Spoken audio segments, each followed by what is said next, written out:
नमस्कार प्रिय विद्यार्थियों।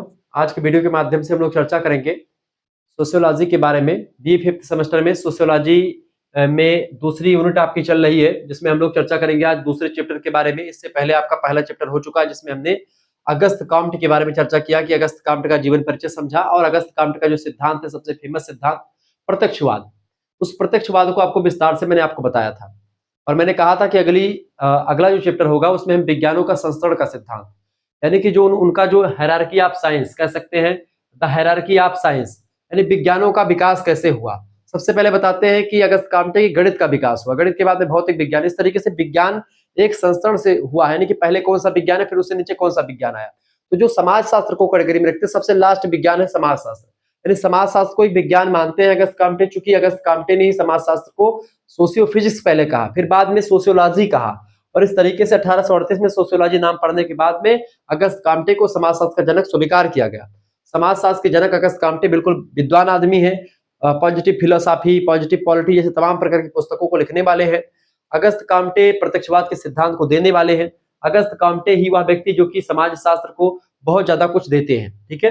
तो उन्होंने ही विज्ञानों का संस्करण का सिद्धांत दिया कि विज्ञानों का विकास कैसे कैसे हुआ, उसी के बारे में हमको समझना है, विज्ञानों का श्रेणीक्रम, ठीक है। आइए चर्चा करने का प्रयास करते हैं। चैप्टर नंबर 2, इकाई number 2, paper number 1, sociology, fifth semester. चले भूमिका समझते हैं। देखिए, अगस्त काम्टे ने समाजशास्त्र को सभी विज्ञानों का शिखर माना, कि सभी विज्ञानों का शिखर है, सभी विज्ञानों के बाद में ये आधुनिक विज्ञान है समाजशास्त्र। उनका विश्वास था, इनका क्या नाम है अगस्त काम्टे साहब का, कि ज्ञान का विकास क्रमबद्ध और नियमबद्ध होता है। जैसे जीवों का विकास होता है, ऐसे ही ज्ञान का विकास भी एक श्रेणी क्रम के हिसाब से होता है। जो भी जैसे भौतिक विज्ञान, रसायन विज्ञान, बायोलॉजी, इस तरीके से क्रम से विकास होता है, अचानक से ज्ञान नहीं आ जाता है। इसी विचार को स्पष्ट करने के लिए उन्होंने विज्ञानों का श्रेणीक्रम नाम का एक सिद्धांत प्रस्तुत किया। यह उनकी the courses of positive philosophy नाम की एक पुस्तक है।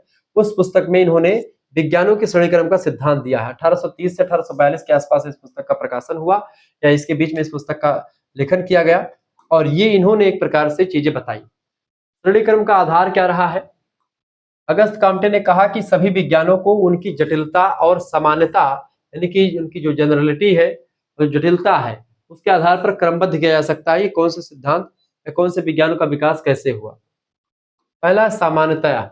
सामान्यतया मतलब क्या होता है? ऐसे विज्ञान जो जितना व्यापक नियम देता है वह श्रेणी में सबसे नीचे रखा जाता है। जितना बड़ा सिद्धांत जिसका आता है, समाजशास्त्र जो है सबसे बड़ा सिद्धांत देता है, इसलिए वो सबसे नीचे रहता है।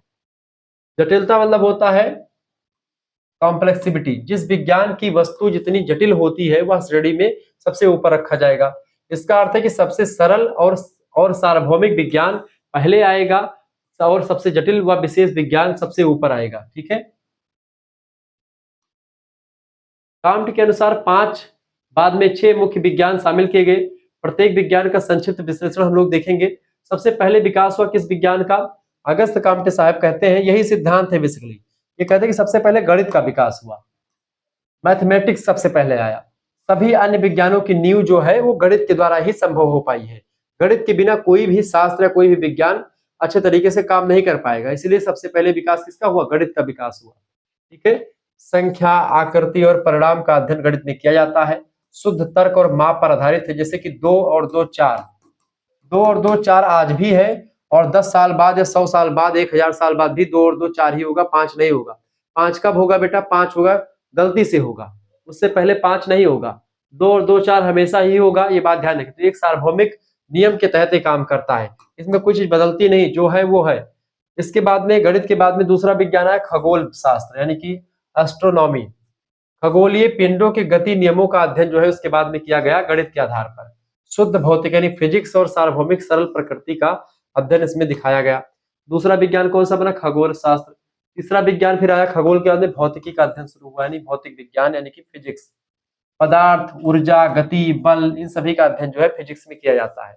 प्रयोग किया जाता है, प्रैक्टिकल किया जाता है, और अवलोकन पर आधारित है, तर्क और सत्य पर आधारित है। तो फिजिक्स जो है वो तीसरे नंबर पर आता है। फिजिक्स के बाद में फिर आता है केमिस्ट्री, यानी रसायन शास्त्र का विकास हुआ, ऐसा अगस्त काम्टे कहते हैं।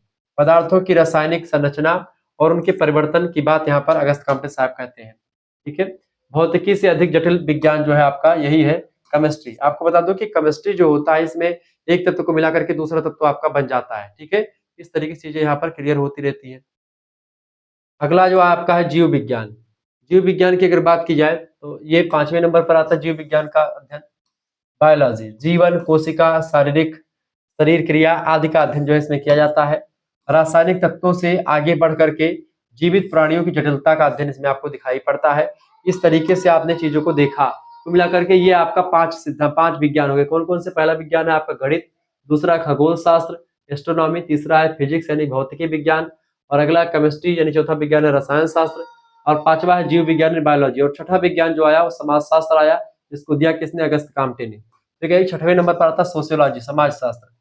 मानव समाज की संरचना का अध्ययन करता है और समाज में जो परिवर्तन होता है उसका अध्ययन समाज शास्त्र के अंतर्गत किया जाता है, ऐसा अगस्त काम्टे ने कहा। अगस्त काम्टे इसको विज्ञानों की 6वें नंबर पर रखते श्रेणी में।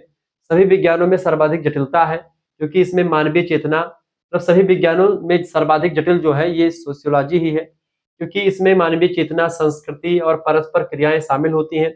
इस तरीके सबसे जटिल विज्ञान जो है आपका यही है, सोशियोलॉजी।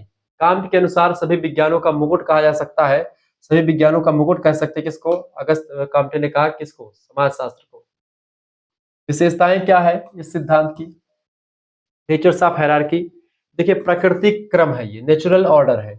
यह क्रम प्रकृति में वस्तुओं की जटिलता को दर्शाता है।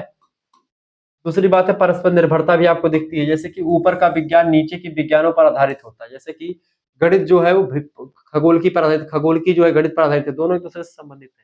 फिर खगोल की भौतिक संबंधित है, भौतिकी रसायन से, रसायन जो है आपका बायोलॉजी से, सब एक दूसरे से कनेक्टेड है। उदाहरण के रूप में समाज शास्त्र में सांख्यिकी यानी गणित का अध्ययन किया जाता है और जीव विज्ञान की सहायता से लेनी पड़ती है, जीव विज्ञान की भी सहायता लेनी पड़ती है।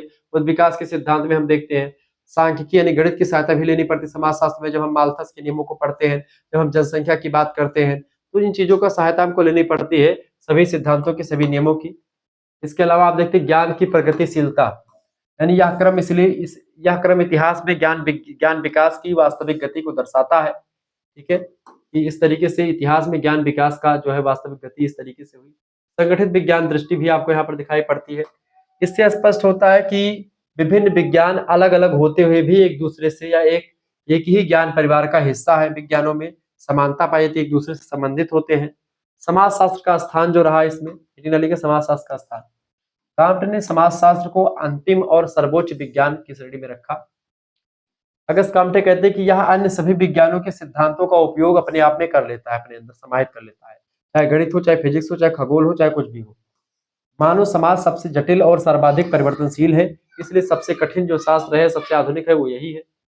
तीसरी बात कहते हैं अगस्त काम्टे कि समाज शास्त्र का उद्देश्य केवल ज्ञान प्राप्त करना नहीं होता है, बल्कि मानव का कल्याण करना और सामाजिक सुधार करना भी समाज शास्त्र का उद्देश्य होता है। इसलिए समाज शास्त्र सबसे जटिल और सबसे एक व्यवस्थित विज्ञान की श्रेणी में आता है। इसकी आलोचनाएं भी होती हैं विद्वानों के द्वारा। कठोर क्रम पर प्रश्न उठता है। आधुनिक युग में विज्ञान आपस में मिलकर के काम करते हैं, जैसे कि बायोफिजिक्स, अब बायोलॉजी और फिजिक्स मिलकर के बायोफिजिक्स का निर्माण करते हैं, इस तरीके से काम करते हैं। ठीक है, सभी विज्ञान समान रैखिक प्रगति नहीं करते हैं, कई बार पीछे भी जा सकते हैं। तो इस तरीके से चीजें जो अगस्त काम्टे ने बताई उसका भी विरोध या उसका भी आलोचना लोगों ने करी। तीसरी बात, समाज शास्त्र को शीर्ष पर रखना व्यक्ति परक यानी सब्जेक्टिव माना गया है, ये ऑब्जेक्टिव नहीं हो सकता है, ये उनका व्यक्तिगत मानना हो सकता है, सभी का मानना नहीं है। फिर भी यह सिद्धांत ज्ञान के इतिहास को समझने में मार्गदर्शक है और जबरदस्त तरीके से हम चीजों को पढ़ते हैं, जानते हैं। सारांश के रूप में हम कह सकते हैं कि ज्ञान का विकास सरल से जटिल की ओर होता है और समाजशास्त्र इस विकास का शिखर है। अगस्त काम्टे ने इस बात को कहा। तो काम्ट का विज्ञानों का श्रेणीक्रम यह दर्शाता है कि प्राकृतिक से सामाजिक तक, प्राकृतिक विज्ञानों से सामाजिक विज्ञानों तक प्रत्येक विज्ञान आपस में जुड़ा हुआ है और एक दूसरे पर डिपेंड है, एक दूसरे पर निर्भर करता है, चाहे प्राकृतिक विज्ञान हो चाहे वो सामाजिक विज्ञान हो, एक दूसरे से कनेक्टेड है।